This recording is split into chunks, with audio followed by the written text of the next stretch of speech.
Hello, everyone. Welcome back to the Player First podcast. My name is Leonardo Capparelli. I'm the founder and the owner of the Football Domain Academy.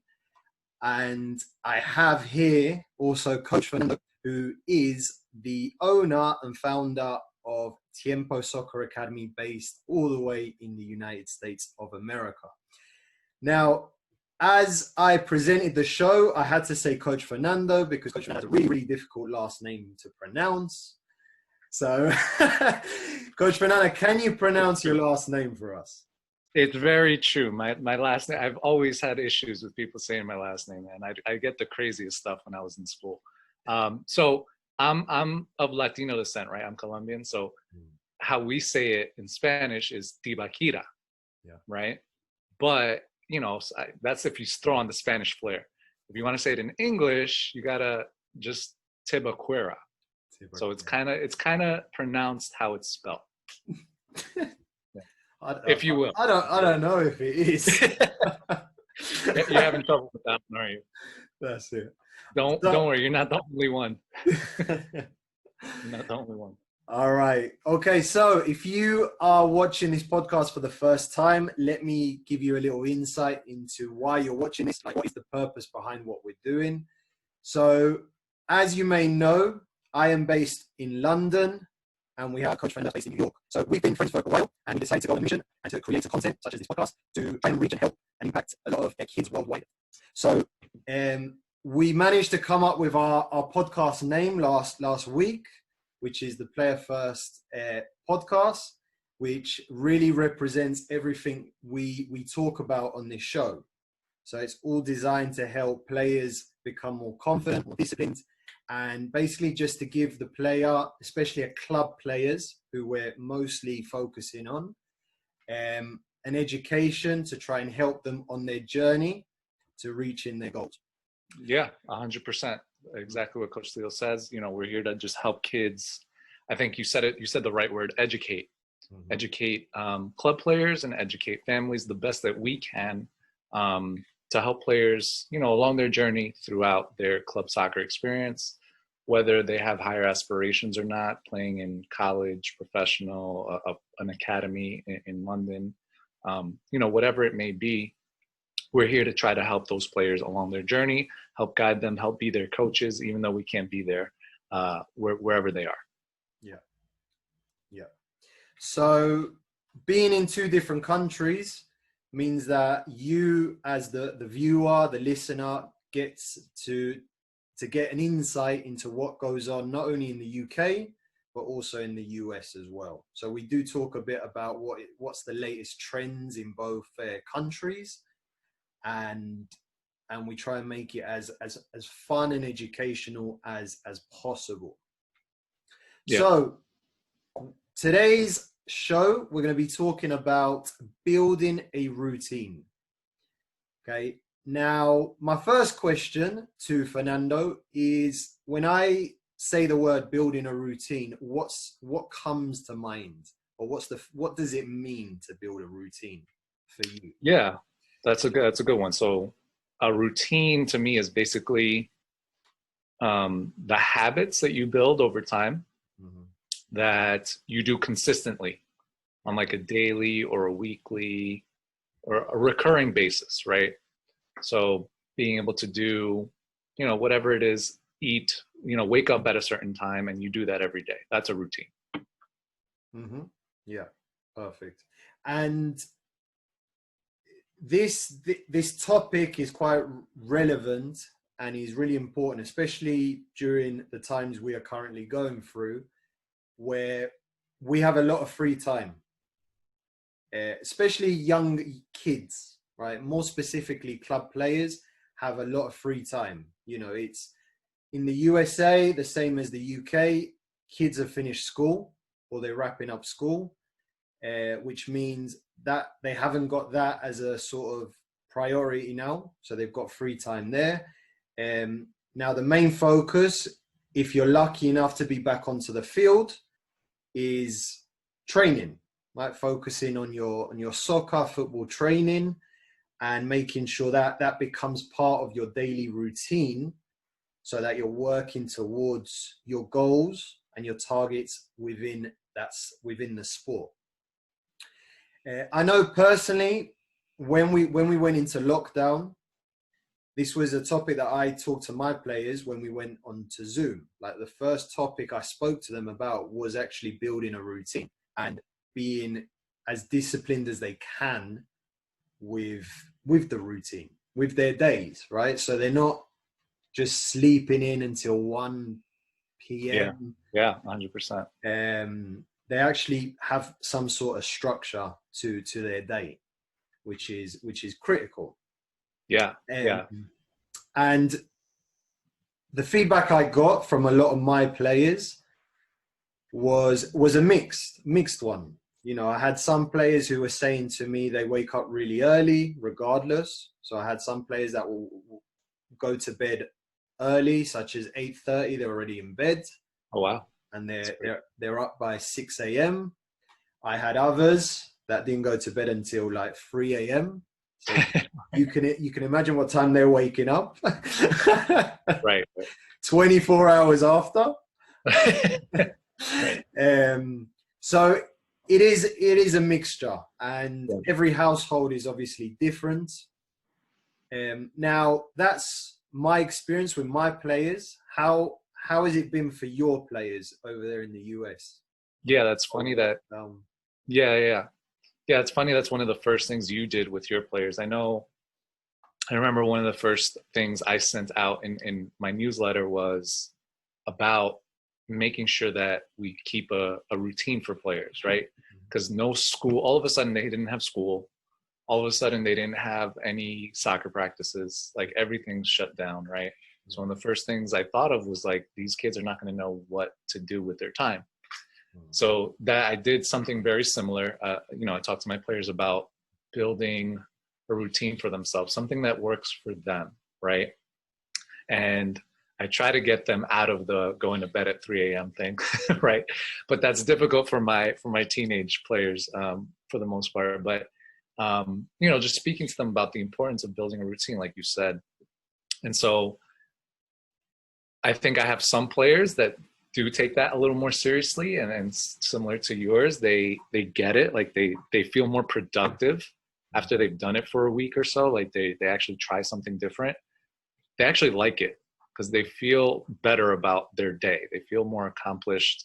They don't feel just like they wasted their day, right? Mm-hmm. So I think it's about getting kids to understand, like, all right, well, if you go to bed at 3, 4 in the morning, what time are you waking up?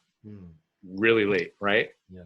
And then if you wake up really late, well, do you have time to go and do your homework and practice and then have some time to relax? Like, they're all like, well, no, not really. I'm like, so then you got to get them to understand that. But I think it was similar to you. It's just a mixed review.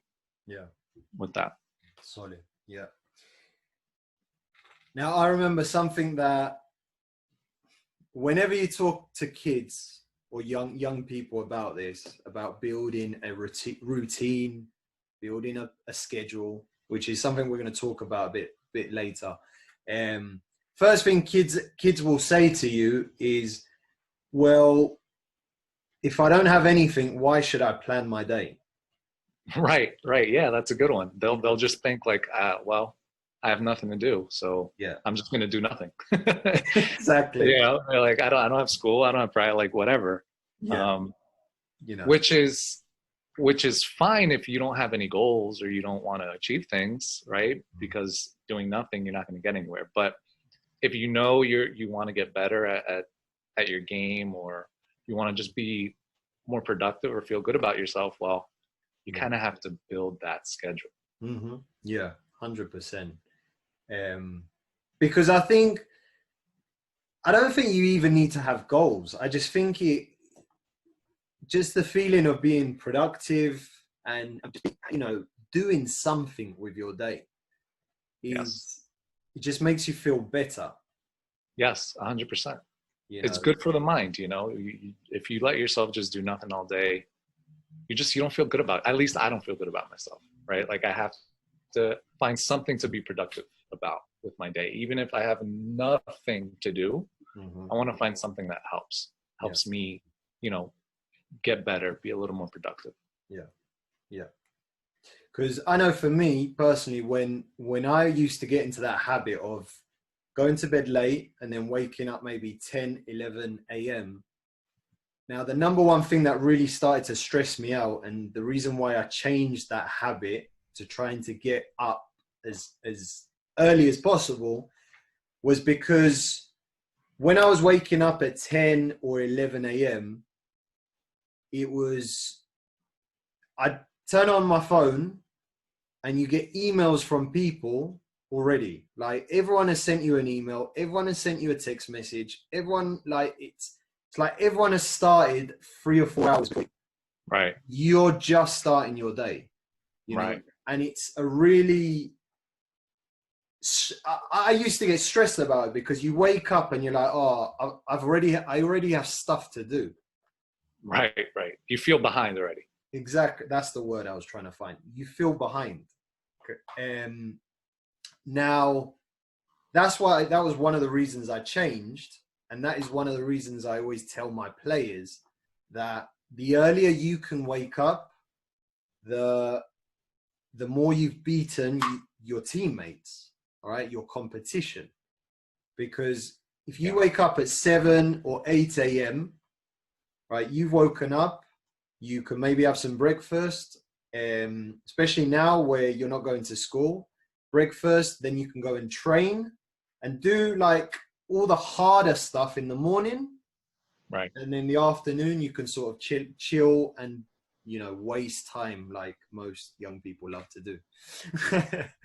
You know, so. Well, yeah, but it's not even, you know, like if you do that, like if you do all your productive stuff in the morning, you go train, if you have schoolwork to do, or you finish your schoolwork, if you're not going to a building to go to school, if you be really productive in your mornings, then it's okay to then enjoy your time maybe in the afternoon for a little bit, to have some downtime, to go on your phone or whatever it is you want to do, right?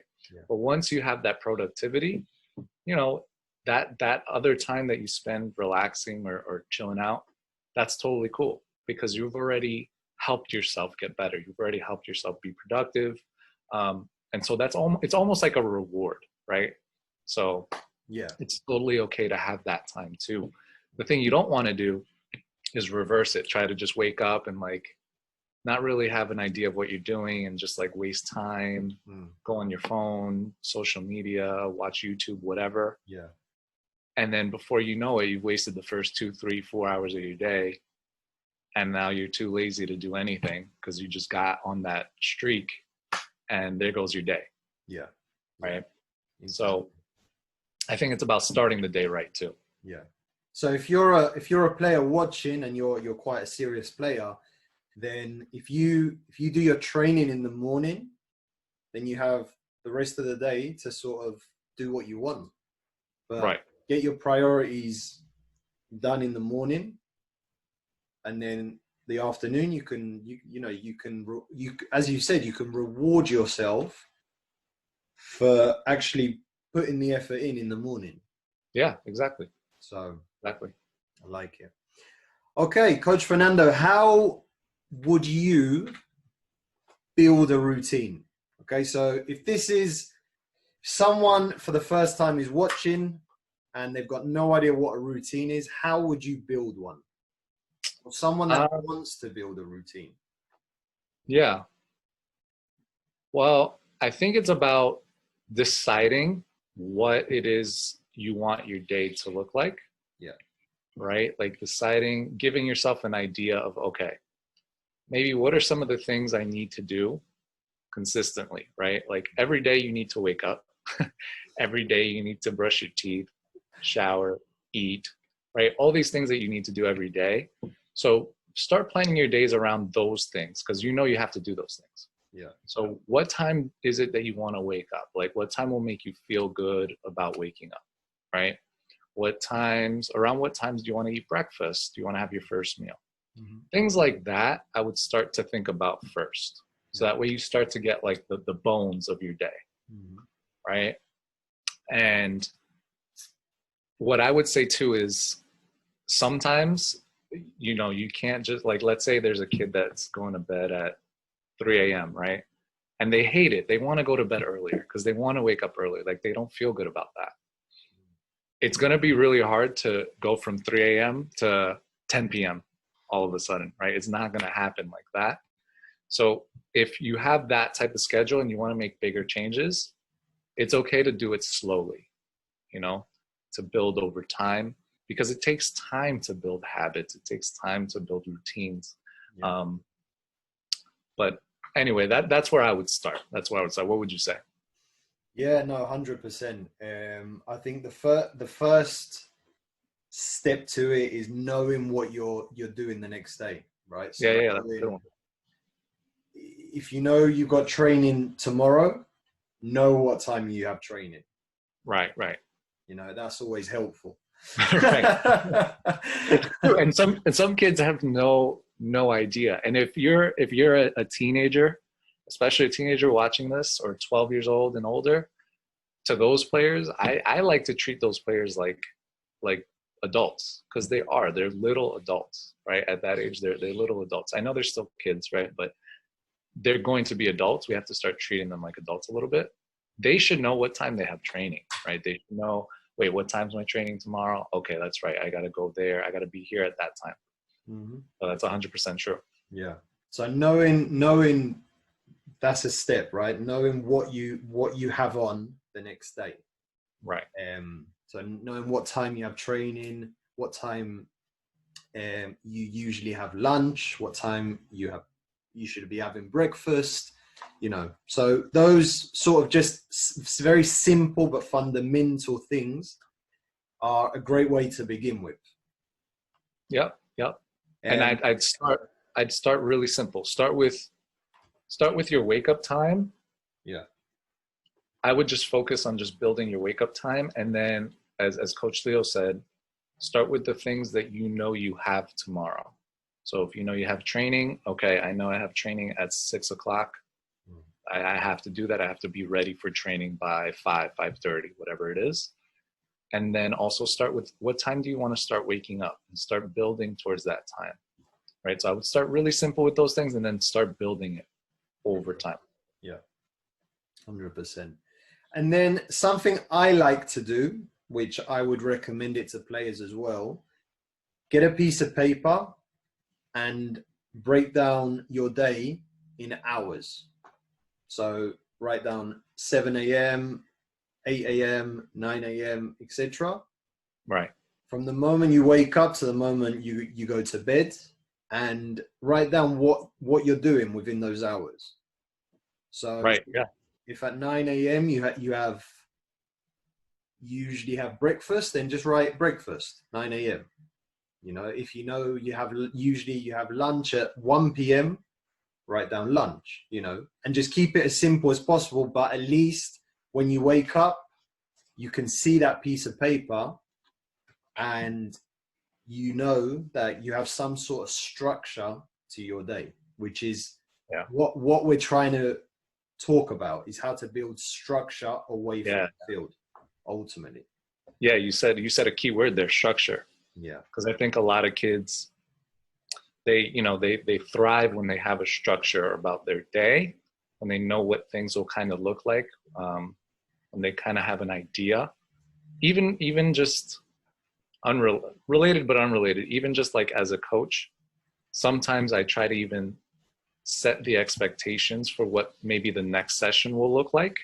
Mm-hmm. So that way players already have an understanding of, okay, what's going on for next week, or what are the things we're working on. Mm-hmm. Because I find when kids understand the structure and have a little bit of an expectation about how it's going to go, mm-hmm. I feel like they just thrive more.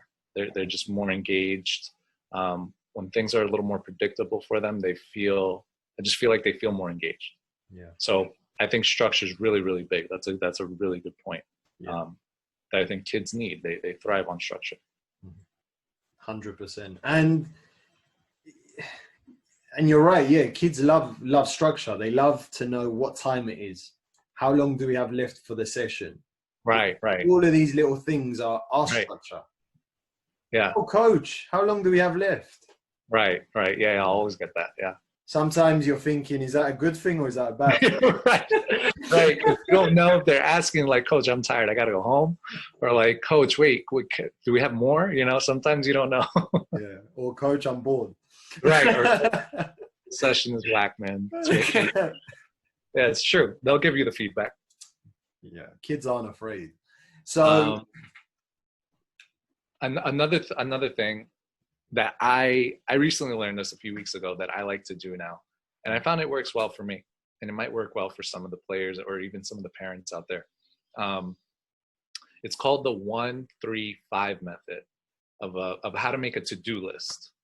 So what I like to do now is I like to make a to-do list of the number one thing that I know I have to get done tomorrow. Like, I know if nothing else gets done, as long as I got this one thing done, I can say I was productive, right?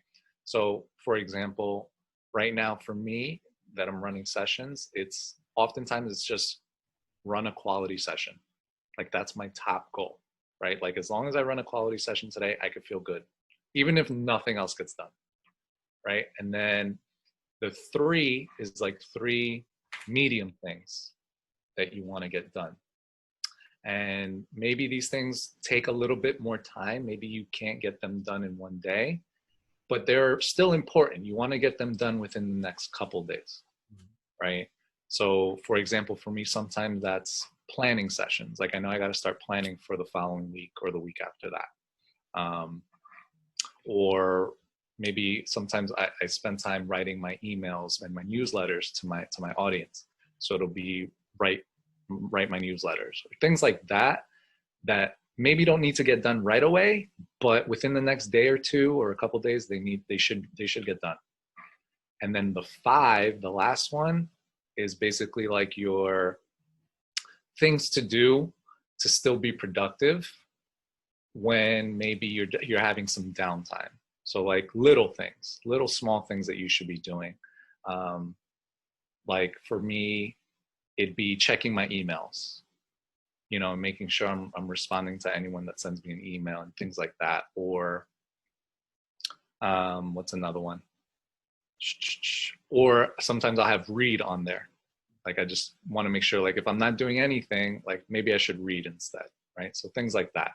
So I recently learned that, and I found that it really works for me, and it helps me structure, all right, what is it that I have to do tomorrow? And it gives me like a priority list to those things. So it's more like prioritizing. It's not just like making a huge list and then you don't really know what you should do.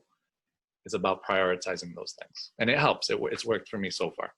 Yeah, first of all, I thought it was a formation. A 1-3-5, yeah. An attacking formation you were about to talk about. But imagine the 1-3. What would that be like? That would be a keeper, 3 defenders, and 5 attackers there. Yeah. I wasn't even including the goalkeeper. Yeah. Okay. I was playing with 1 defender, 3 midfielders, and 5 strikers. Imagine just all out attack. That's it. Build from the front. We called it building from the front, not from the back. Exactly. There you go. I like it.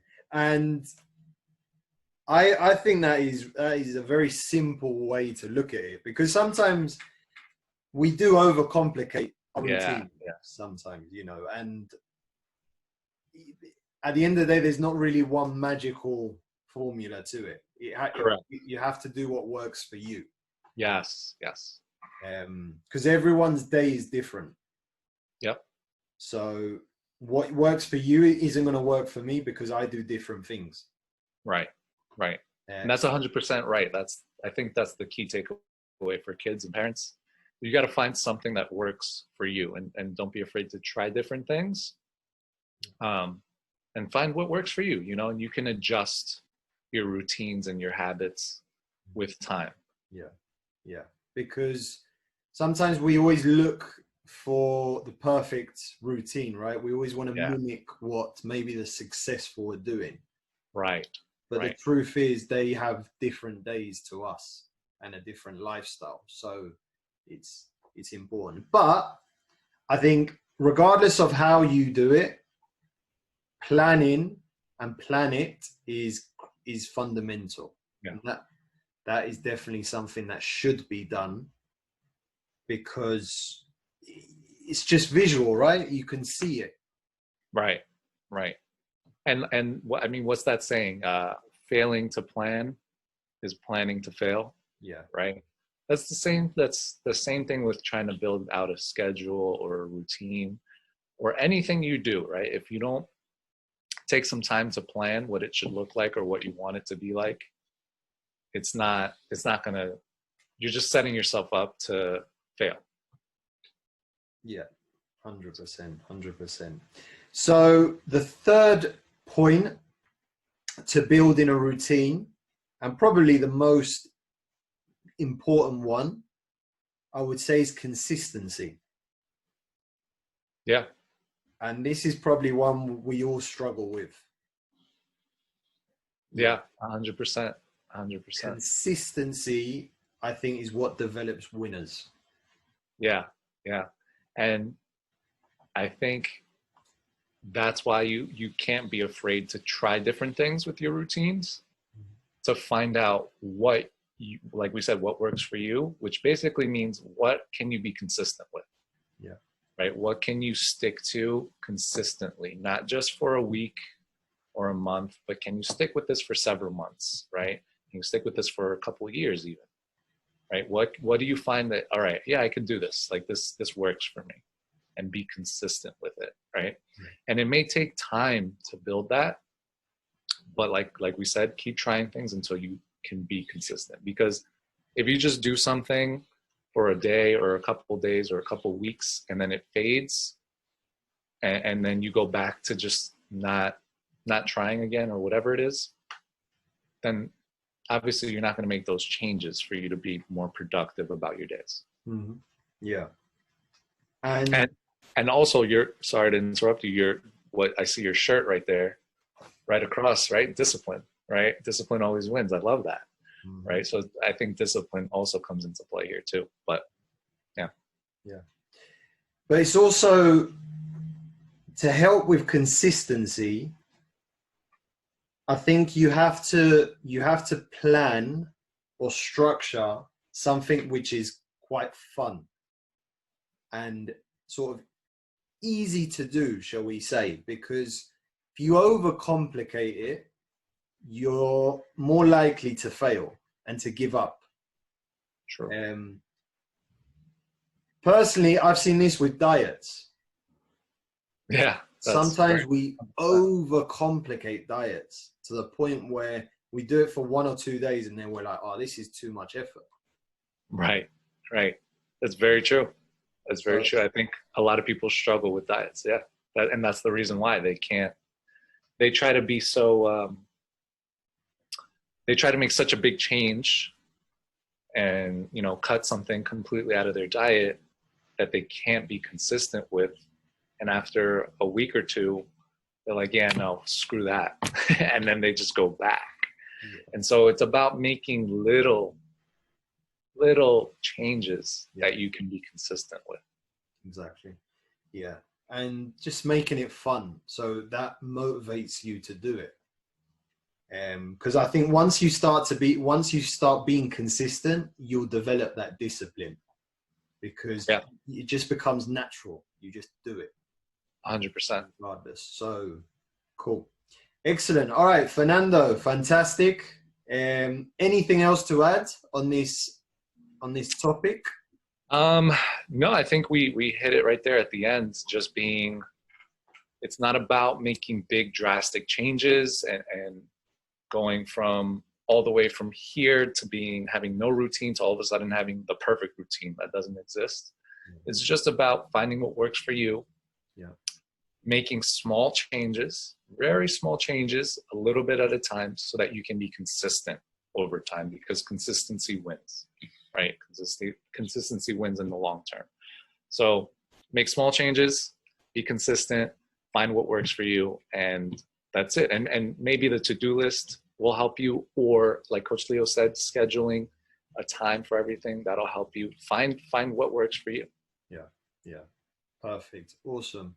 So, Coach Fernando, what's your week looking like next week in terms of training with your Yeah, assistant? so still back on the field, running our sessions, our privates, and our one-on-ones in our small groups, getting these kids technically ready for whenever it is we can have games again. So still don't know when that is, but we're still training for it because it'll come one day. We'll be ready. That's it. What about you? How are things over there in London? What's that looking like? So here in the UK, we got the green light for grassroots football to go back. We got the green light, I think it was last week. So officially league from August the 1st, all summer tournaments can go ahead. Wow. Pre-seasons can go ahead. Friendlies can be played. That's and great. Groups of up to 30 people is now allowed. So wow. That's definitely more progress than here. Well, the thing is here, it's different state to state. Like in New York, it's this, but then in California, it's another thing. But in the UK, it's sort of the same for the whole country, right? Or does it change in different areas? Yeah, certain things. Like for example, for those that don't know the UK, we are made up of 4 countries. Right, So we've right. got England, Scotland, Wales, and Northern Ireland. So each country has their own government. And in this, on an international scale, we're under one government. But locally, usually each government makes their own decision. So it's a bit like you guys with each state. Yeah, very similar. Yeah. If you want to compare it that way, yeah. So the green light for grassroots football was for England only. Oh, wow. Okay. So got it. Scotland will have their own guidelines for when that can return. Wales will have their own guideline for when that can return, and Northern Ireland, etc. Now, for another example, which is not even football related, but from today, we have to wear face coverings in shops. It's like mandatory now. Whereas in Scotland, that was already in place since the 10th of July.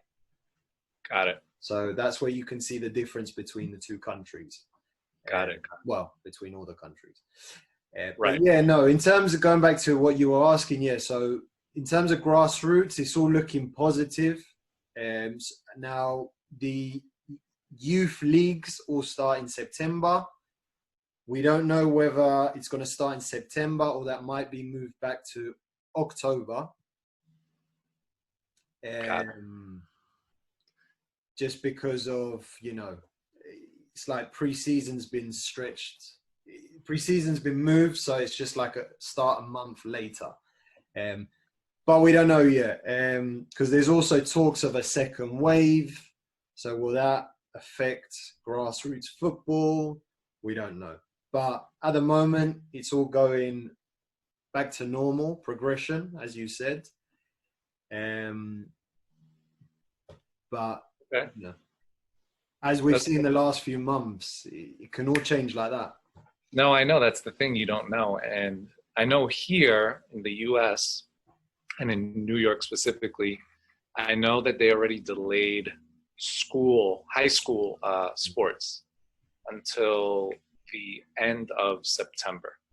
So normally the school sports would start and school soccer or football would start right when school starts. They start together, or even usually actually football, the season starts even before school, like a week or two. The kids go back for like almost like that's American football, right?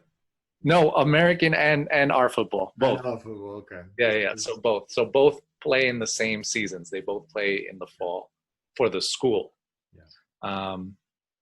And so they pushed it back to the end of September. So that's what it is right now for the schools. As far as clubs, still we don't really know. It depends on what the leagues are doing and what each club does. So there's still a little gray area with that. So club soccer is a little unclear.